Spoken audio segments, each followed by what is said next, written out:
Well, let's talk to Andrew Hale from the conservative think tank Advancing American Freedom. Andrew, good morning to you and welcome to BBC News. So, Hello, Sally. Faisal making the point there that with President Trump, you don't know what's going on from one day to the next. What are your thoughts on what will happen next with regards to Greenland? Well, Trump's demands for Greenland are superfluous and obnoxious, not to mention totally irresponsible and actually damaging to U.S. standing in the world. We can't exactly tell China and Russia not to invade another country's territory if we're threatening to do it, not just to any country, but a NATO ally. And also, I think your viewers need to be remembering that we actually, in U.S. law, it's illegal because the NATO treaty has been ratified by the U.S. Congress. It's against U.S. law for a president to do that. So this was superfluous, obnoxious. But again, Trump made his U-turn today, as I expected. The markets and the U.S. bond market particularly went up. Yesterday, the bond market went down when the Danish pension fund said it was going to sell 100 million of U.S. treasuries, helping to spike U.S. treasury rates. Remember, Denmark holds $10 billion and Europe holds 3.6 trillion of U.S. bonds. So Europe actually has leverage. And I've always said the markets will be a moderating influence on the Trump administration. And even President Trump doesn't want his own Liz Truss moment. He will present this and is already presenting this as a very good outcome, whatever this deal might be for both the United States and for Greenland. So what do you expect that to look like? Is it about critical minerals? Is it about parts of Greenland being owned by the US? How do they present this in a way for Donald Trump to look like he has come out with the best outcome for the US? Well, we all want Arctic security, obviously. You saw European partners go there and put troops there. And of course, he took umbrage from that when they were actually just trying to secure the place as he was demanding. I think he's very unpredictable, as Faisal said.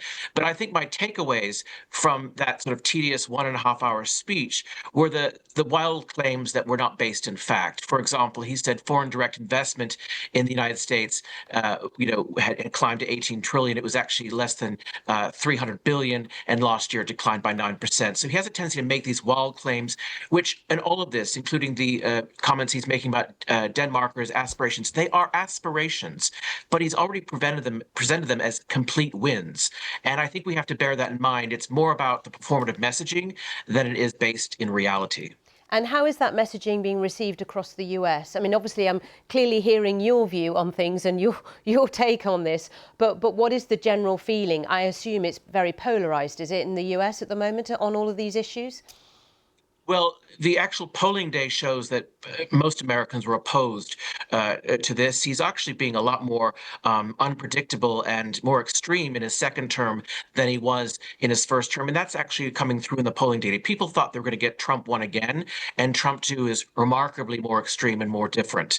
And also he did say himself a couple of weeks ago to the congressional retreat, he said to members of Congress, I'm concerned about losing the House of Representatives because the Democrats, if they take control, will most likely impeach him yet again.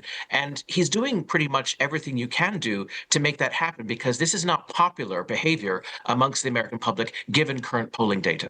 And what do you think this week and the last few days has done in terms of the relationship between the US and Europe? A very important relationship. But where does this go forward? We've got EU leaders having an emergency meeting in Brussels today. They will be discussing the relationship and where next, how to navigate the challenging times they're in. I think it's going to take years to repair the damage of this sort of behavior.